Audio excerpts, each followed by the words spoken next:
Bonjour à tous, aujourd'hui on va faire une vidéo sur une question qu'on m'a souvent posée, c'est est-ce que je risque de devenir pervers ou perverse narcissique?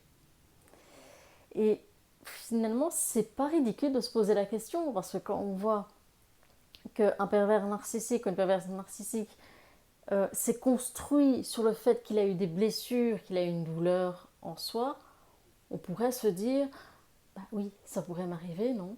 Je pourrais finalement en vouloir à la terre entière de ce qui m'est arrivé. Et comme j'ai eu un exemple de comment est-ce qu'on fait les manipulations, ce serait possible.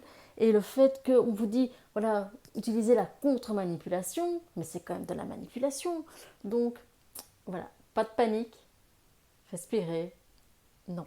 Rien que le fait de se poser la question, est-ce que je risque de devenir pervers ou perverse narcissique, c'est déjà un signe que il y a de grandes chances que vous ne le soyez pas et que vous n'allez pas le devenir. Parce que déjà, là, vous êtes dans un processus, en vous posant la question, vous êtes dans un processus de, justement, de retour sur vous-même. De vous dire, ok, est-ce que mes agissements, mes actions sont bien? Est-ce que mes actions, mes agissements ne font pas du mal à quelqu'un? Est-ce que, voilà, où est-ce que j'en suis? Vous êtes déjà dans un diagnostic, dans un diagnostic.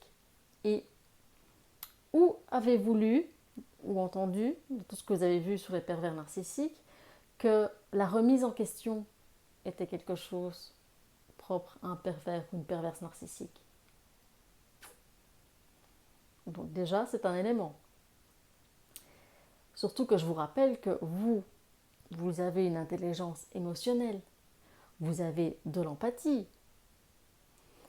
Et si déjà vous vous souciez du fait que vous allez peut-être dans un futur faire du mal à quelqu'un volontairement, c'est que vous vous souciez de l'impact qu'auront des gestes ou des paroles sur quelqu'un. Parce que vous ne voulez pas blesser, vous ne voulez pas faire du mal. Et déjà ça, c'est pas un état d'esprit de pervers ou de perverse narcissique. Donc pas de panique. Voilà, je sais qu'on peut voir certaines choses, on se dise, mais voilà, peut-être que je suis peut-être sur la voie de devenir, peut-être que je vais me venger, ou alors peut-être que votre ex vous a dit, mais non, c'est toi le pervers narcissique, mais non, c'est toi la perverse narcissique. Et voilà, il y a une certaine confusion du fait qu'en même temps vous avez des pensées obsessionnelles, que vous êtes encore en guérison.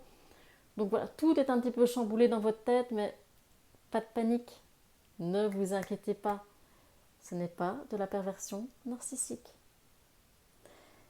Si par contre vous arrivez à un stade de votre vie où pour vous sentir vivant, vous avez besoin de faire du mal aux gens et que ça vous donne un plaisir, que vous dites c'est génial, c'est ce que je ressens, alors là effectivement posez-vous certaines questions. Même si j'ai envie de dire non, mais si c'est le pervers narcissique, ça compte pas. Non, honnêtement, voilà. Posez-vous la question et rassurez-vous. Vous êtes une personne. Si vous avez peur de faire du mal aux gens, c'est que vous êtes capable d'avoir des remords. C'est que vous êtes capable de vous remettre en question. Donc pas de panique. Un pervers narcissique, il se regardera dans la glace qu'il ait fait du mal à quelqu'un ou qu'il n'en ait pas fait. Et vous ne concevez pas sûrement les rapports de la vie, dans la vie comme des rapports de force. Donc, cool, respirez. Non, vous êtes peut-être perdu, il y a plein de choses qui se bousculent dans votre tête, mais non, vous n'êtes pas occupé de devenir un ou une perverse narcissique. Respirez, ce n'est pas parce que vous vous protégez du pervers ou de la perverse narcissique que vous êtes en train de devenir comme lui. Ce n'est pas un même jeu, c'est un jeu de protection. La contre-manipulation, ce n'est pas forcer quelqu'un à faire des choses pour que cette personne se retrouve dans une situation plus catastrophique qu'elle ne l'était. Enfin, vous avez vécu la manipulation. Vous avez vécu ce que c'était du chantage affectif émotionnel. Donc vous avez un point quand même de repère entre ce qu'un pervers ou une perverse narcissique est capable de faire et qui vous êtes vous. Vous, vous avez des limites. Vous, vous avez des valeurs. Un pervers narcissique n'a pas tout ça. Donc calmez-vous, Vous n'êtes pas occupé de virer pervers ou perverse narcissique. Voilà. Courage à vous. À bientôt.